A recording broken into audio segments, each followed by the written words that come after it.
United States Senator John Kennedy. Mr. John, how have you been? How's D.C. treating you? Well, it's interesting.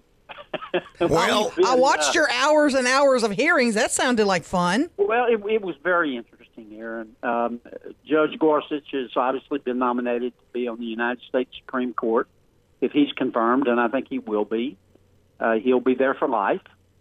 He'll decide cases that affect all of us, economically, socially, culturally, and we spent a lot of time, 3 days, and that doesn't sound like much, but we were there from early in the morning until late at night. Each of us, and there are, 16, 17 members of the committee, each of us were allowed to question him probably about between an hour and a half and 2 hours each. I saw your caboose. You pulling up the caboose last night. You're the last one, round 3. That was kind of cool. Yeah, they do it by seniority, and you're what you don't want to do. It's against the law. It's a violation of the federal judiciary rules to ask a judge how he's going to rule in a case. That wouldn't be appropriate. Judges are supposed to be impartial. You can't ask them to make a pledge or a commitment to vote a certain way. That would be a violation of the rules. But you can't ask them about their judicial philosophy. And my observation after spending this much time with Judge Gorsuch, and I also met with him privately before the hearings start, is that he's whip smart. He has a lot of experience. He's been on the U.S. Court of Appeals for the 10th Circuit for 10 years. That's right below the Supreme Court. He had to be confirmed by the Senate to take that position. Every Democrat and every Republican 10 years ago, when he was elevated to the 10th Circuit, voted for him. He's a strict constructionist, and by that I mean that he thinks judges should decide the law and interpret the law as they understand it, not try to change the law according to their personal policy preferences. And I like that about it. Excuse me, Mr. John. So the committee hearings are done. You think Gorsuch is awesome. I think he's a pretty cool guy, which brings us to the next question. What dirty tricks do the Democrats have to keep this from happening? Well, we don't know yet. The Democrats could try to filibuster.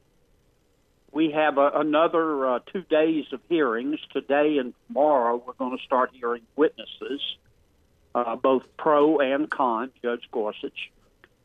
We could vote in committee next week, but any committee member has the right in the Senate to delay a vote for a week.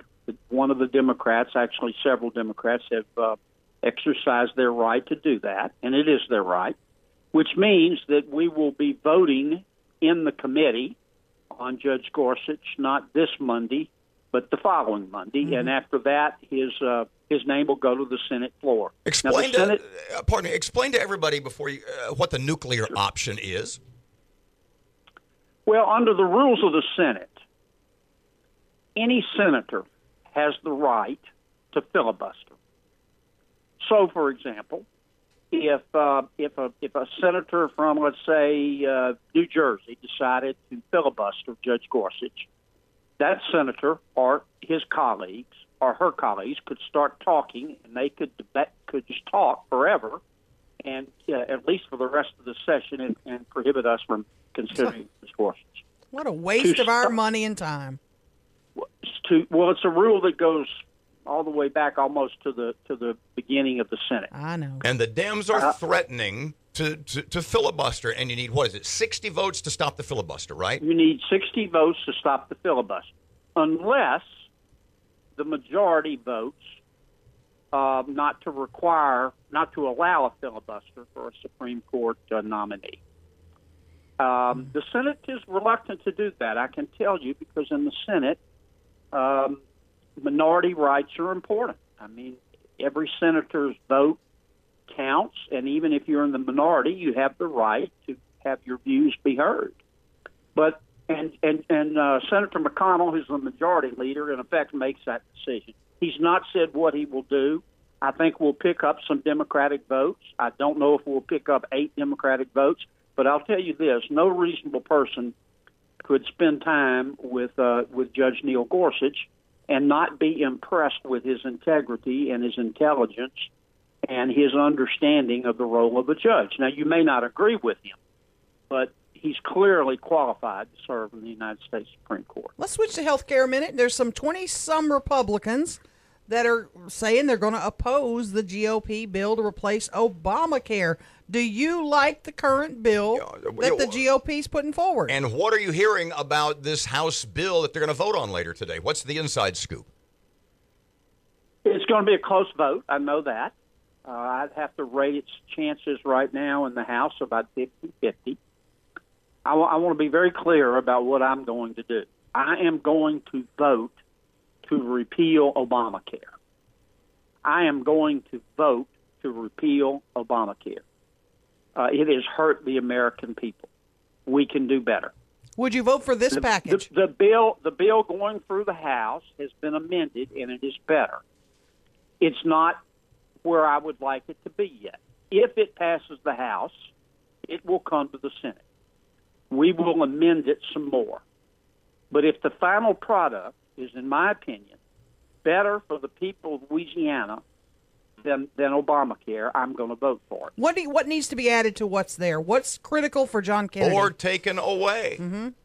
Well, one of the problems in the cost of health insurance, and that's my main concern, is that we reduce the cost of health insurance. And one of the problems is that President Obama's folks put a provision into Obamacare that dictates to every insurance company in America, after putting a sales tax on health insurance, it dictates to every health insurance company what has to be in a policy. I'd prefer to have the American people decide what they want in a policy. I mean, I can go to the grocery store this afternoon and choose from among, 10 different types of mayonnaise. I don't know why, when I go buy health insurance, I shouldn't be able to choose 10 different types of health insurance, which is priced differently. But Obamacare prohibits that. I'd like to see that provision come out, for one thing. I like the provision that they added in the House, which provides that if you receive free medical care from the American taxpayer, Medicaid, and you're able-bodied, then you should be required to get a job, look for a job, or go back to school and become trained to get a job. I think that's a fair exchange if the American people are going to pay for your health insurance.